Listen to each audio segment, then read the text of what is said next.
Mark, most people think high blood pressure is a symptom of aging or genetics. From your perspective, what are the top 5 main causes of high blood pressure, hypertension?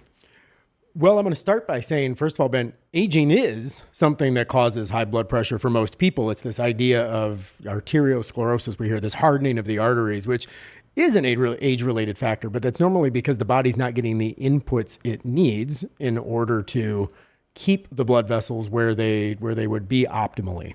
So age is a factor. However, what I can't stand about that is this idea that rising blood pressure is just what happens, because the answer is no.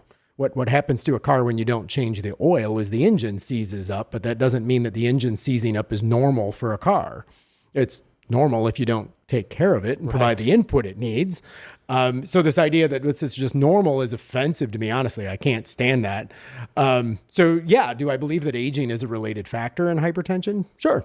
But other contributing factors that are part of that is I don't eat the right diet as I'm aging. I don't exercise as I'm aging. I have perhaps a genetic predisposition towards hypertension that is greater as I age. So all of these things are factors, age included, but what all age does is it multiplies whatever is happening by time. So all of these things are the factors. All that's happening is if 10 years have gone by or 40 years have gone by, I've just had those inputs times 40 years. Compound over time. Yeah, it's not that age is causing it, but all of these factors are being multiplied by time. That makes sense. Okay, so with the diet part, what are some of the worst foods that raise high blood pressure? Gosh, there's so many schools on this. I don't even want to answer that question because like someone yells about it no matter what you say.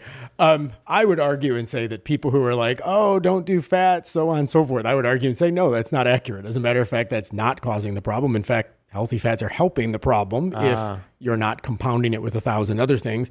But I would say the biggest food, if I can even call it that is causing this problem for people. I want to preface my answer and say, the doctor takes your blood pressure and says, oh, you have hypertension, pre-hypertensive. We need to get you on drugs immediately, right? We all know that story.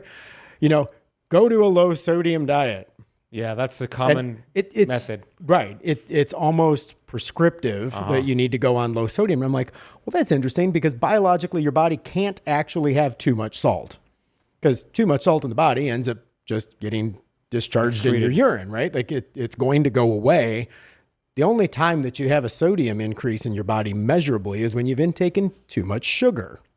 So what happens is we've correlated high sodium with hypertension, but the real fact of the matter is that people who have hypertension, they measure them and say, oh, their sodium's high.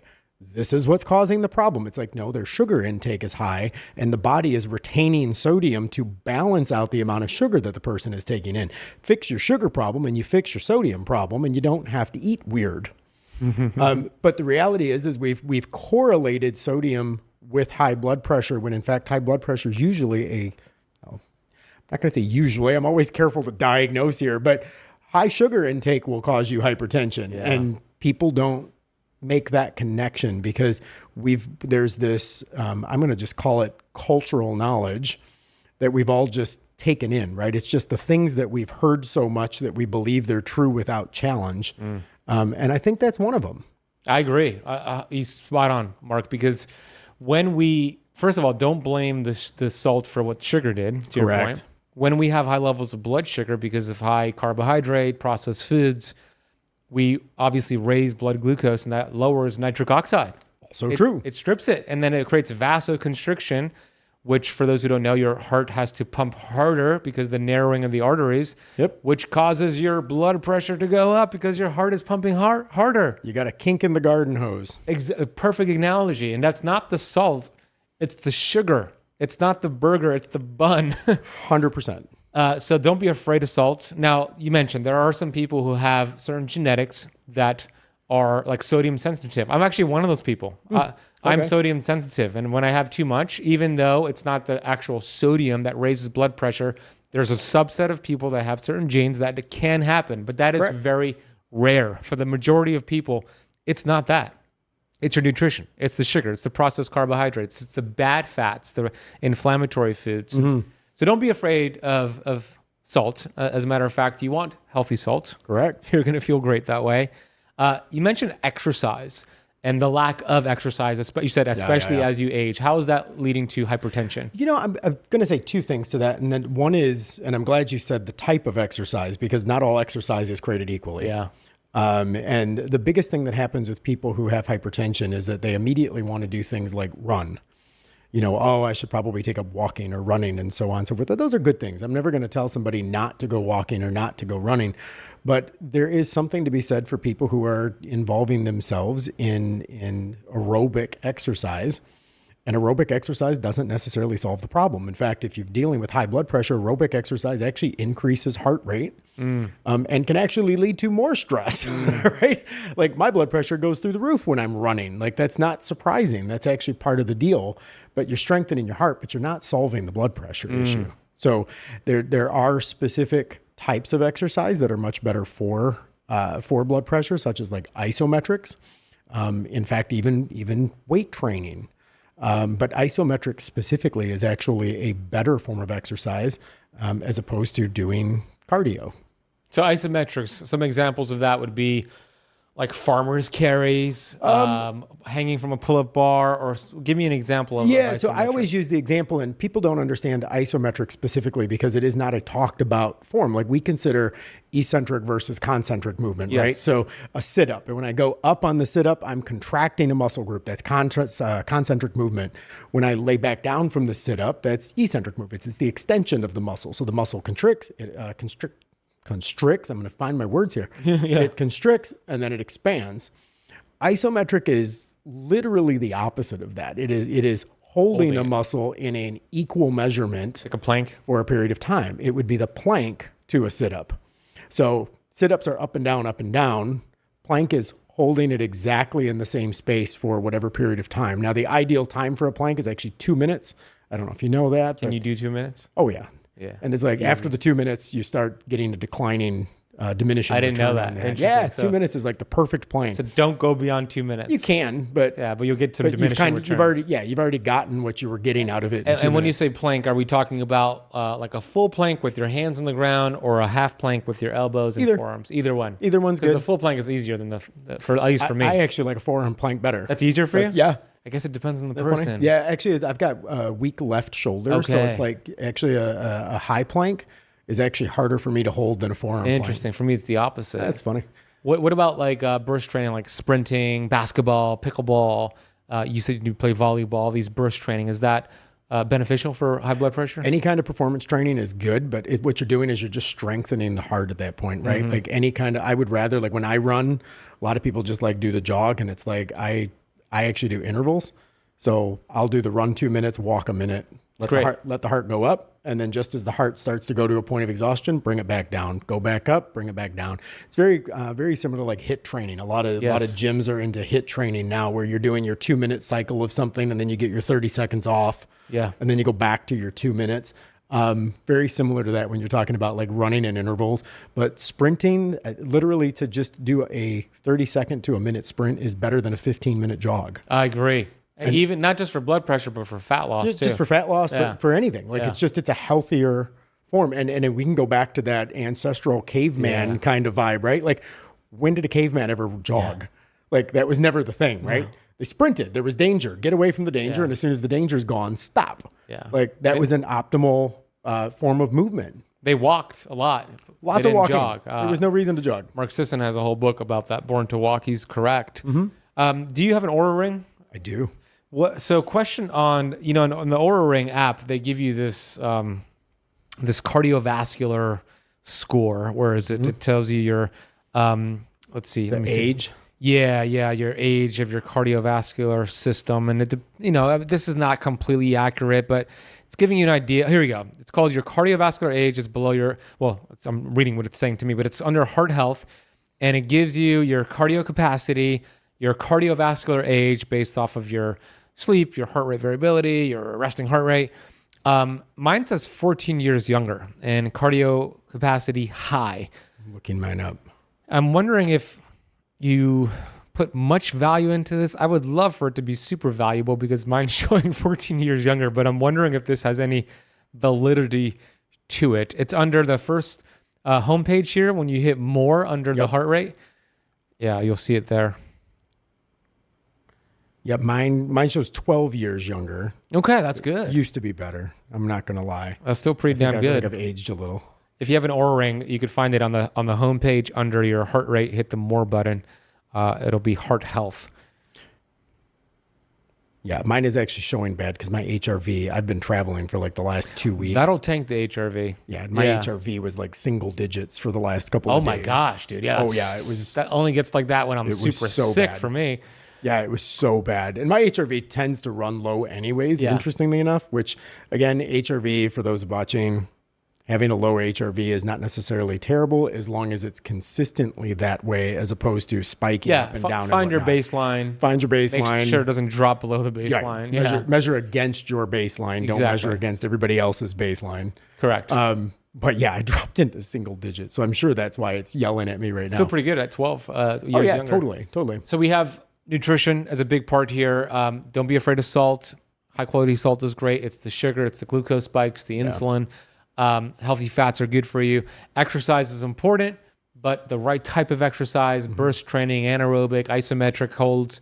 What else is contributing to high blood pressure? Yeah, I'm actually going to put in there nutritional depletion. And I know we talked about food intake, but I think there's also a conversation about what we don't take in. Yeah. And that is, I link that to supplementation, to be honest with you. And that is, what are we doing to supplement? And I just was teaching a class on this recently.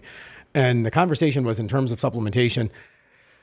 Not all supplements are created equal, first of all. But supplementation has lost for a lot of people. It's overwhelming. Like it's literally just so overwhelming that people don't even know what they should be taking, much less why they're taking what they're taking. And they want to do the right thing. And it's like, well, isn't there just a multivitamin I can take? It's like, yeah, but that doesn't solve the problem. I actually put my supplements into 4 different categories. And again, I was just teaching this class the other day, and one of them is specifically just nutritional depletion. Like there are things that my diet should be giving me and isn't. And if a person is eating keto, great. Then you need to find the way to get some of the things that you may not get if you're eating in a specific way. Same for vegetarians, same for vegans, same for people who eat in whatever form that they eat. Find the ways to get the things that your body still needs without that. So I break into nutritional, I break into anti-aging. And anti-aging, I use 4 main supplements for that. And I'll do AKG, I'll do resveratrol, spermidine, and NMN. And those are my 4 anti-aging supplements that I take. And I take for oxidation. So I'll take antioxidants such as astaxanthin, C60, things that are specifically geared towards antioxidation. And then I've got another category that is actually what I call optimization. And optimization is probably more of what we're referring to here through supplements for cardiovascular, but that's things like nitric oxide supplements and things that are increasing brain potential. So anything along those categories, that's that optimization range.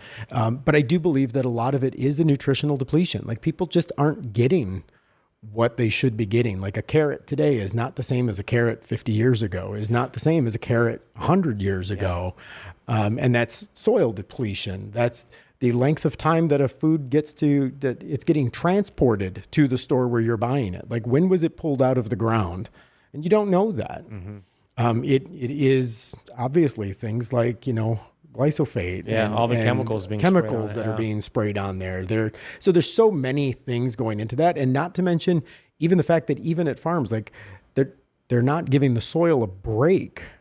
So the same crop is being planted in the exact same soil year after year after year because it's not profitable to take a year off. But the land needs that. I mean, that's biblical. Yeah, this is true. Like the land needs a break. So yeah, just soil depletion in and of itself is not doing that. And I think we need to be cognizant of that. I think for your audience, they're keen on that conversation already. But the general population is so under educated on those types of things that I don't think they know. But, to a 5th thing that leads to hypertension, just nutritional depletion. Like people just aren't getting what they need. Because you're right. That's the thought process is, why do I need to take supplements? I can get everything I need from food. Maybe 30 years ago. possibly, if you're eating pretty clean back then.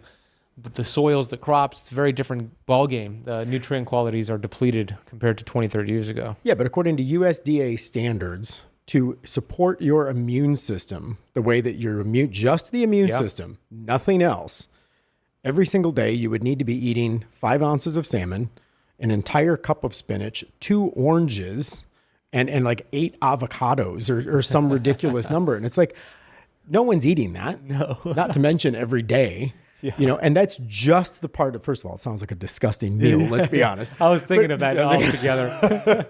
But the reality is like no one's eating that every single day. No, they're not. And I say that when we decide what we eat, and this is why, you know, supplementation and stuff is so important in my life, because if I asked you, you want to go to lunch, the following words are what? There's 3 words everybody uses.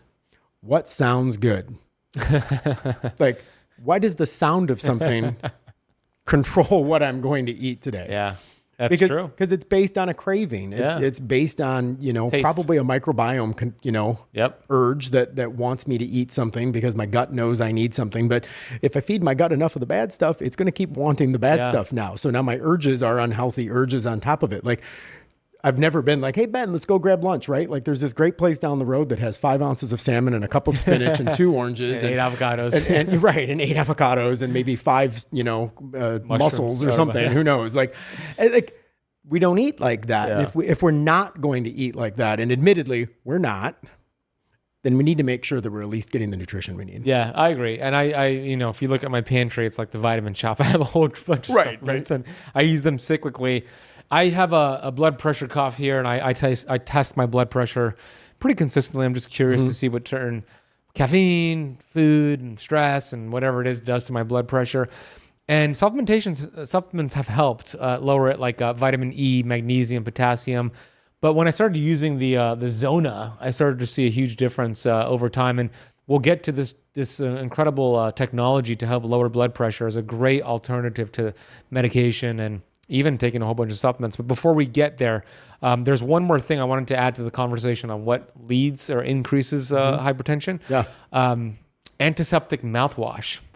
Kills nitric oxide. Share more about that. What is that doing to blood pressure? Absolutely. There's so many things that we use. And nitric oxide is your body's most powerful vasodilator, as I think you'd already alluded to a minute ago. And vasodilation is, of course, when your cardiovascular system opens the widening of the blood vessel. And obviously, we talked about the kink in the garden hose. You talked about vasoconstriction. Yeah. Vasodilation is the opposite of that. It's when the blood vessel opens wider. Well, imagine putting the same amount of fluid, albeit blood in this case, through a wider opening versus a narrower opening. The pressure is going to be lower. That just stands to reason.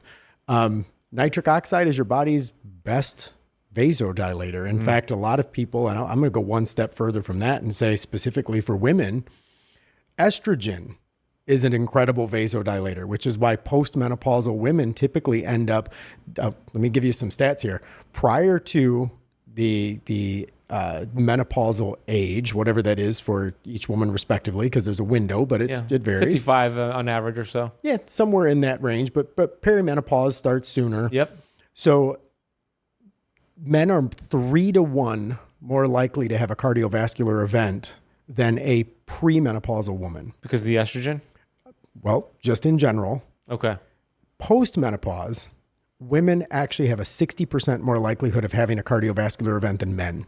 Wow. And that's because of the loss of estrogen, you're saying? It's the loss of estrogen nitric oxide? actually depletes. Estrogen is a vasodilator. Creates more vasoconstriction. Correct. So estrogen actually, estrogen isn't, it's a vasodilator. Yeah, so it's not that it's creating constriction. Got it. It's just not allowing for dilation. And it becomes a big topic. And I had this conversation recently in a TV documentary, and we were talking about how the fact that we think of heart attacks and cardiovascular events. I always grew up that it was a problem that men needed to watch out for. Me too. And that was just my upbringing. And I'm 50 years old. And it's like, but my upbringing has always been, that's a male problem. Men need to watch out for this. And it's like, well, wait a minute here. Like, if you actually look at the statistics, cardiovascular events typically happen to people that are older anyways. And the older the person is, the more likely it is that a woman's having this heart attack. But we've deemed it a men's problem. Like, no, this is very much a woman's problem. And it's all about this dilation problem. And again, you're talking about nitric oxide specifically, which is true. Antiseptic mouthwash will actually kill nitric oxide, which is very often produced in the mouth. Nasal breathing is a big part of increasing nitric oxide production. Nitric oxide supplements, talking about, diet, eating foods that are rich in nitric oxide. You see a lot about beets and these types of things. They're rich in vitamins and I will say building blocks that create nitric oxide, things like, L-citrulline or L-arginine. These types of rich products are going to create that system in the body so that nitric oxide does get created. The other thing, you mentioned stress, so we have to talk on that for a moment. Yeah. Stress and environmental issues are another big thing for people with hypertension, because the more a person stresses, the more the person lives in a sympathetic nervous system.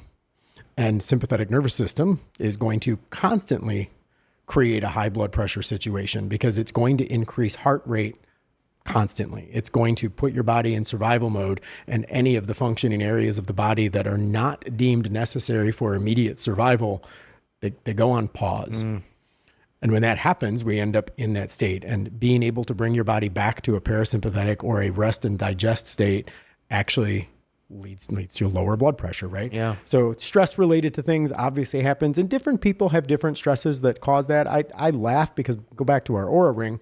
My Oura Ring doesn't think I'm stressed ever. Wow. Which cracks me up. So I'm almost convinced that my Oura Ring just thinks stress is the baseline. Probably, bro. Like if my ring doesn't think I'm stressed, like there's something totally wrong. That's just the baseline for Mark. That's just normal for Mark. Travel, right? running a business. True, it's something else. You're right. Stress is a big issue. HRV is a good gauge for that, to see if you're adapting to the stress. How well are you doing with balancing your nervous system, parasympathetic, sympathetic? And the mouthwash thing is important because a lot of people use it. 100 million people or so use antiseptic mouthwash, and about 100 million people have high blood pressure. Coincidence? I don't know. So studies are showing just 7 days of using mouthwash raises blood pressure. But when you stop taking it, within just a matter of days or weeks, your blood pressure starts to get normalized because it is destroying the bacteria in your mouth that convert food that you mentioned into nitric oxide. That's a problem. So step number one, no antiseptic mouthwash. Get rid of it. Get rid of the fluoride. Eat the salt. Avoid the sugar. Exercise is also great for nitric oxide, as well as all the other things you said. What about sauna and nitric oxide and high blood pressure? Sauna is actually good for blood pressure, albeit a lot of physicians will tell you to stay out of a sauna because it'll raise blood pressure. Now, like any form of exercise, it is going to increase blood pressure for about 15, 20 minutes. So once you get out of the sauna, your blood pressure will be elevated, but it does go down. But what ends up happening when you're in a sauna is you do end up conditioning your cardiovascular system. It's very detoxifying while you're in a sauna. So yeah, you're correct. Sauna will actually lead to a reduced hypertension. Yeah, I love over time. I love it. It's a hormetic stress.